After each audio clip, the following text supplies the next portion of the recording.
Gas, চ্যাপ্টারের নাম হচ্ছে গ্যাস। ঠিক আছে, এখন এই গ্যাস সম্পর্কে পড়তে হলে দুইটা বিষয়ের প্রতি ধারণা থাকা লাগবে, একটা গ্যাস আর একটা হচ্ছে বাষ্প। গ্যাস আর কি বাষ্প। গ্যাস আর একটা হচ্ছে বাষ্প। কারণ হচ্ছে গ্যাস আর বাষ্প একই, তাই না? একই ধরনের। বাষ্প কি জলীয় বাষ্প, যেটা ধোঁয়া আকারে, আর গ্যাসও কি ওই ধোঁয়াই। অর্থাৎ গ্যাসটা এক ধরনের বাষ্প, গ্যাসটা এক ধরনের কি বাষ্প। তো এখানে বলছে গ্যাস হলো সাধারণ তাপমাত্রা ও চাপে পদার্থের একটি ভৌত অবস্থা। সাধারণ তাপমাত্রা ও চাপে পদার্থের একটি ভৌত অবস্থা। এই অবস্থায় আন্তঃআণবিক আকর্ষণ বল অপেক্ষা অনুসময়ের স্থানান্তরিত গতি অধিক হয়ে থাকে। ঠিক আছে, ধরো প্রত্যেক পদার্থকে কয় ভাগে ভাগ করা যায়? পদার্থকে তিন ভাগে ভাগ করা যায়। একটা হচ্ছে কঠিন, একটা তরল, আর একটা হচ্ছে বাষ্প। ঠিক আছে, এখন এছাড়াও একটা পদার্থ পাওয়া যায় যেটার নাম হচ্ছে প্লাজমা। এটা পৃথিবীতে আসলে খুব একটা পাওয়া যায় না। এটা দেখা যাচ্ছে যে অনেক সময় যে গ্রহ নক্ষত্রগুলো ঘুরতে ঘুরতে সূর্যের খুব কাছাকাছি চলে গেলে ওইটা হচ্ছে সূর্যের তাপমাত্রা কত? 6000 ডিগ্রি সেন্টিগ্রেডের কাছাকাছি একটা তাপমাত্রায় সূর্য জ্বলন্ত অবস্থায় থাকে। ঠিক আছে, এই 6000 ডিগ্রি সেলসিয়াস তাপমাত্রার কাছাকাছি চলে গেলে জিনিসটা কি হবে? একেবারে ঝলসে যাবে। ঝলসে যে সেটা পৃথিবীতে আছড়ে পড়ে। হ্যাঁ, পৃথিবীতে বা পৃথিবীর বাইরে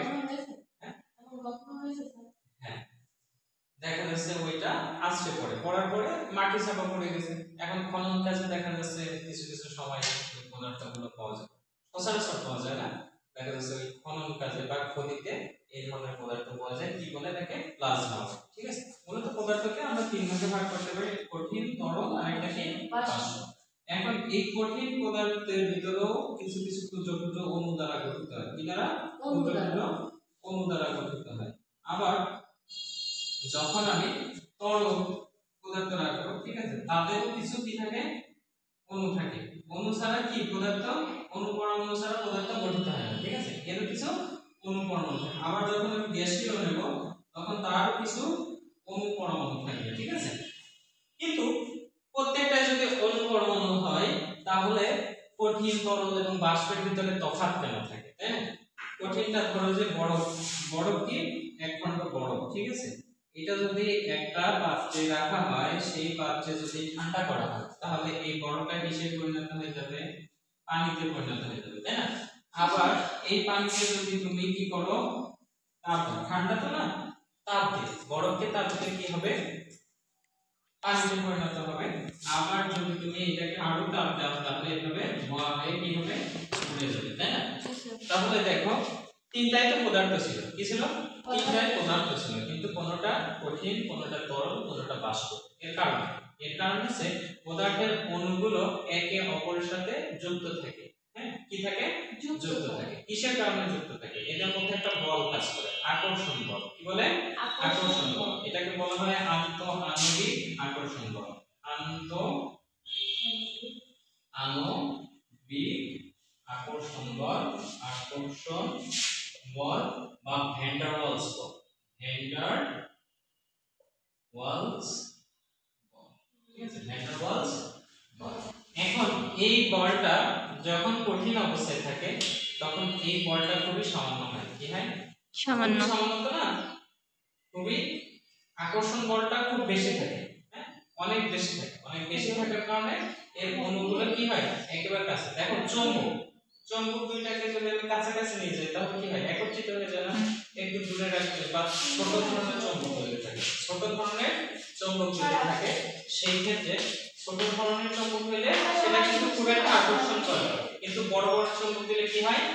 এটা খুব কাছে থাকে, তাই না? কারণ হচ্ছে বড় চৌম্বকের শক্তি বেশি, আকর্ষণ শক্তিটা বেশি হওয়ার কারণে এরা একত্রিত থাকে। কিন্তু দুইটা ছোট চৌম্বক যদি একটু দূরে রেখে দাও, সীমার বাইরে নিয়ে যাও, তাহলে ওরা কখনো কি হয় না?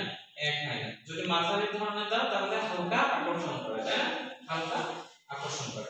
এখন এটাও হচ্ছে একবার সেম একটা প্রক্রিয়া, যে কঠিন পদার্থের মধ্যে যে পরিমাণ কি হয়?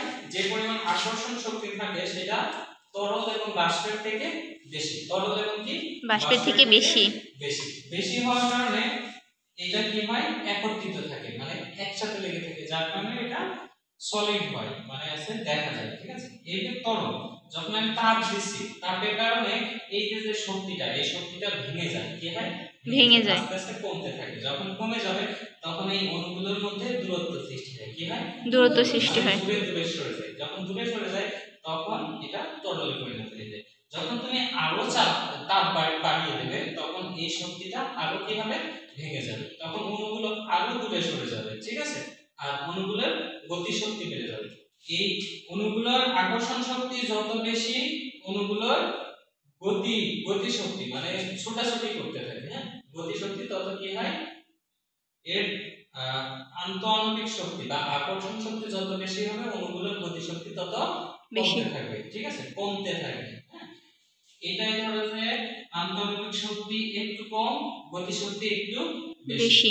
এটা এর থেকে আন্তঃআণবিক শক্তি কি আরো কম, কিন্তু গতি শক্তি আরো বেশি। তাহলে বাষ্পে কি গতি শক্তি বেশি, তাই তো? গতি শক্তি বেশি, কিন্তু যদি গতি শক্তি বেশি হয় তখন সে বাষ্পে রূপান্তরিত হয়। কিসে? বাষ্পে। কিন্তু এর থেকেও যে এখানে যে গতি শক্তি আছে, এর থেকেও যদি গতি শক্তিটা আরো বেশি হয়, মানে ওর অণুগুলোর গতি শক্তি আরো বেশি হয়, তখন সেটা কি হয়? সেটা হচ্ছে গ্যাস হয়ে যায়। কি হয়? গ্যাস হয়ে যায়। ঠিক আছে, যখন তুমি এই যে বডি স্প্রে আছে না, বডি স্প্রে কিন্তু এক ধরনের গ্যাস, এটা কিন্তু বাষ্প না। বাষ্প কোনগুলো? এই যে কুয়াশা, তারপরে হচ্ছে কুয়াশা তো না, ধোঁয়া হয়ে যেগুলো উড়ে যায়। বা তুমি যদি পানি গরম করো, তাহলে ওর উপরে কি হবে? ধোঁয়া উঠবে না? এই ধোঁয়াটা তুমি যদি একটা পাত্রে রেখে দাও, পাত্র আবদ্ধ করো এবং সেটাকে যে বডি স্প্রের মতো চাপ দাও, এইটা কিন্তু ওইভাবে বেরোবে না যেভাবে তুমি বডি স্প্রে চাপলে বডি স্প্রেটা বেরোবে। ঠিক আছে, কারণ হচ্ছে তুমি যে গরম পানি ধোঁয়াটা রেখে দিলে, এটা হচ্ছে জলীয় বাষ্প। আর যখন তুমি বডি স্প্রে দিচ্ছ, ওইটা হচ্ছে কি এক ধরনের গ্যাস, জলীয় গ্যাস। তো গ্যাস কি হয়? গ্যাসের গতি শক্তি মানে গ্যাসের যে অণুগুলো থাকে, এই অণুগুলো জলীয় বাষ্পের অণুর থেকে গতি শক্তি বেশি, যার কারণে সে গ্যাস আর বাষ্প। তাহলে বাষ্প এবং গ্যাসের পার্থক্য বুঝলে? বাষ্প আর গ্যাসের পার্থক্য আছে, গ্যাসের অণু গতি শক্তি এটা বেশি হবে কার থেকে? বাষ্পের অণুর গতি। তাহলে বিষয়টা কি দাঁড়ালো?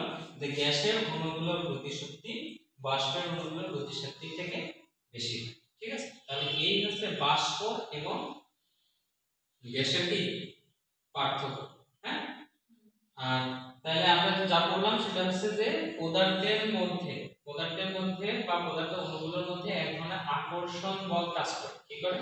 আকর্ষণ বল কাজ করে, যাকে বলা হয় হচ্ছে আন্তঃআণবিক আকর্ষণ বল অথবা ভ্যান ডার ওয়ালস বল। ঠিক আছে, আর আকর্ষণ শক্তি এবং অণুগুলোর গতি শক্তি দুইটা জিনিস কাজ করে। একটা আকর্ষণ শক্তি আর একটা অণুগুলোর গতি শক্তি। যার আকর্ষণ শক্তি বেশি তার গতি শক্তি কম, আর যার আকর্ষণ শক্তি যত কমবে গতি শক্তি তত বেশি হবে।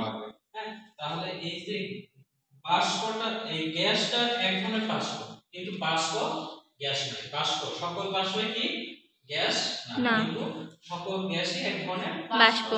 ঠিক আছে স্যার, আপনি বললেন সাধারণত তাপে ও চাপে কি হয়, মানে গ্যাসটা কি আপনি আরেকটু বলেন স্যার। আচ্ছা, সাধারণ তাপমাত্রা ও চাপে পদার্থের একটি ভৌত অবস্থান। গ্যাস হলো সাধারণ তাপমাত্রা ও চাপে পদার্থের একটি ভৌত অবস্থা। এই অবস্থায় আন্তঃআণবিক আকর্ষণ বল অপেক্ষা অন্য সমূহের স্থানান্তরের গতি অনেক বেশি। ভৌত চাপ তারপরে স্যার এই অবস্থায় আন্তঃআণবিক আকর্ষণ বল অপেক্ষা অন্য সমূহের, এগুলো বইতে আছে, লিখে নেন। এখন দেখো গ্যাসের কিছু বৈশিষ্ট্য আছে, একটা আছে আকৃতি ও আয়তন। আকৃতি ও আয়ো আসলে নির্দিষ্ট কোনো আকৃতি নেই গ্যাসের, নির্দিষ্ট কোনো আকৃতি নেই। তুমি যে পাত্রে রেখে দিবে ওর আকৃতিটা ওই ধরনের হবে, তরল হবে। আর আয়তন তো অবশ্যই আছে, কারণ হচ্ছে গ্যাস জায়গা দখল করে। গ্যাস কি করে? জায়গা দখল করে। কিভাবে প্রমাণ করবা? একটা বেলুন দিবা, ওই বেলুন নিয়ে ওকে যদি তুমি গ্যাস পরিপূর্ণ করো, বেলুনটা তো চুপসে থাকবে। যখন তুমি কি করবা, গ্যাস দিবা, তখন কি হবে? একটা জায়গা খুলে যাবে না, কারণ কি গ্যাস একটা জায়গা দখল করে, আর যে জায়গা দখল করে সেটা হচ্ছে আয়তন। সেটা কি? আয়তন। আকৃতি ও আয়তন আছে, ঠিক আছে? কিন্তু আকৃতিটা নির্দিষ্ট নয়, আকৃতিটা নির্দিষ্ট নয়। গ্যাসের ঘনত্ব আছে, হ্যাঁ, মানে গ্যাসের ঘনত্ব পরিমাপ করা যায়, গ্যাসের ওজন আছে, ঠিক আছে? এইগুলো হচ্ছে গ্যাসের বৈশিষ্ট্য। হ্যাঁ, তো এই গ্যাস সম্পর্কে বিভিন্ন মনীষী বিভিন্ন সূত্র প্রদান করেছে। তার মধ্যে একটা সূত্র আছে বয়েলের সূত্র। কার সূত্র? বয়েলের সূত্র। বিজ্ঞানী বয়েল, রবার্ট বয়েল। হ্যাঁ, বেশ কয়েকটা সূত্র পাওয়া যায়। একটা আছে বয়েলের সূত্র, একটা চার্লসের সূত্র, একটা অ্যাভোগাড্রোর সূত্র, ঠিক আছে? তো আমরা যে সূত্রটা নিয়ে এখন আলোচনা করব সেটা হচ্ছে বয়েলের সূত্র। কার সূত্র? বয়েলের সূত্র। রবার্ট বয়েল তাপমাত্রা স্থির, তাপমাত্রা কি করলো? স্থির রাখলো, মানে একটা নির্দিষ্ট তাপমাত্রা, ধরো যে 100 ডিগ্রি সেলসিয়াস বা 200 ডিগ্রি সেলসিয়াস, ঠিক আছে? তাপমাত্রাটা নির্দিষ্ট রাখতে হবে। নির্দিষ্ট তাপমাত্রায় গ্যাসের আয়তনের উপর চাপের প্রভাব সম্পর্কে একটা গবেষণা করব। মানে আয়তনের উপরে চাপ কি পরিমাণ প্রভাব ফেলে, ঠিক আছে? যে চাপ দিলে আয়তনটা কি পরিমাণ পরিবর্তন হয় বা বাড়ে বা কি হয়, ঠিক আছে? এটা নিয়ে একটা গবেষণা করে। গবেষণার ফলে তিনি 1660 সালে একটি সূত্র প্রকাশ করেন। 1660 সালে সূত্র প্রকাশ করেন। এই সূত্র তার নাম অনুসারে নাম দেওয়া হয় বয়েলের চাপ সূত্র বা বয়েলের সূত্র, ঠিক আছে? এখন এই সূত্রটা কি ছিল? স্থির তাপমাত্রা। প্রথমে বলে দিলাম তাপমাত্রা কি থাকবে? স্থির থাকবে। স্থির তাপমাত্রায় নির্দিষ্ট পরিমাণ বা ভরবিশিষ্ট কোনো গ্যাসের উপর প্রযুক্ত চাপ তার আয়তনের সমানুপাতিক বা আয়তন চাপের ব্যস্ত অনুপাত। আয়তন চাপের কি হয়? ব্যস্ত অনুপাতিক। আয়তন চাপের ব্যস্ত অনুপাতিক, অর্থাৎ আয়তনটা চাপের কি হবে? ব্যস্ত অনুপাতিক হবে। আর হচ্ছে তাপমাত্রা কি হবে? তাপমাত্রা স্থির থাকবে, তাই তো? তাহলে তাপমাত্রা স্থির, আয়তন চাপের ব্যস্ত অনুপাতিক, এটাই হচ্ছে বয়েলের সূত্র। তাহলে এটাকে আমি তাপমাত্রাকে কি দ্বারা প্রকাশ করব? টি দ্বারা তাপমাত্রা,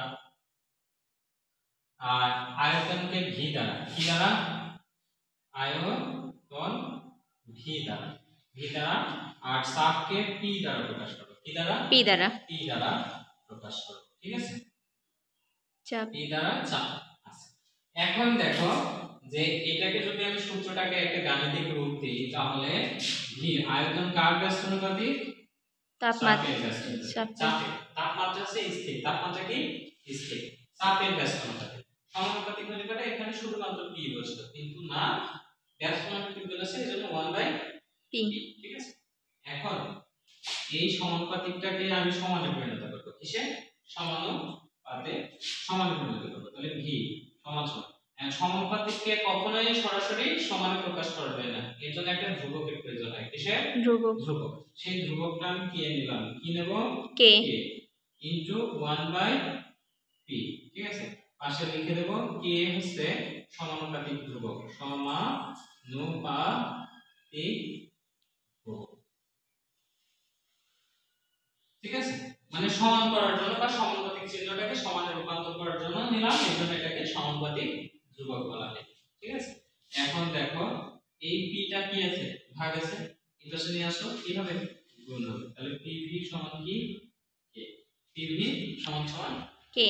এখন এইটা থেকে চলো আমরা একটু অঙ্কের দিকে আগাই। এখানে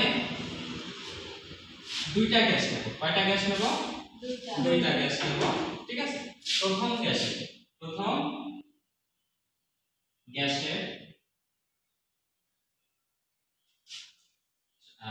গ্যাসের এটা সমীকরণ 1 দিয়ে দাও। প্রথম গ্যাসের আয়তন সমান V1 নিলাম। প্রথম গ্যাসের চাপ সমান নিলাম P1 ঠিক আছে। দ্বিতীয় গ্যাসের আয়তন সমান V2 নিলাম, আর দ্বিতীয় গ্যাসের চাপ সমান সমান কি নিলাম P2 নিলাম ঠিক আছে। নেওয়ার পরে প্রথম গ্যাসের ক্ষেত্রে আমরা কি লিখতে পারবো দেখো তো, লিখতে পারবো P1 V1 সমান কি K, তাই তো। বয়েলের প্রথম গ্যাসের ক্ষেত্রে বয়েলের সূত্র অনুসারে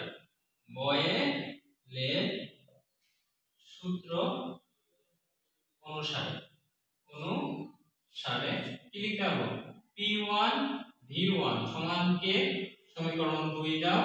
দ্বিতীয় গ্যাসের ক্ষেত্রে বয়েলের সূত্র অনুসারে P2 V2 সমান কি K, সমীকরণ 2 ঠিক আছে। এখন 2 আর 3 কে যদি একত্রিত করি দুটোই কি K এর মান না, তাহলে দুটোই সমান সমান হবে। তাহলে 2 ও 3 হতে কি লেখা যাবে বলো তো, লেখা যাবে P1 V1 সমান P2 V2। এটা হচ্ছে একটা সূত্র, এটা দ্বারা ম্যাথ করা যায় ঠিক আছে। এখন চলো আমরা একটা ম্যাথ করি তাহলে।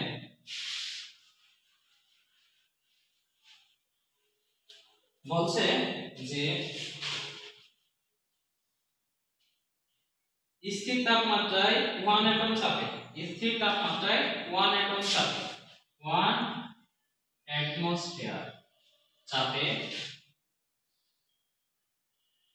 কোন নির্দিষ্ট ভরের অক্সিজেন গ্যাসের আয়তন 3.15 লিটার হয়। তাহলে অক্সিজেন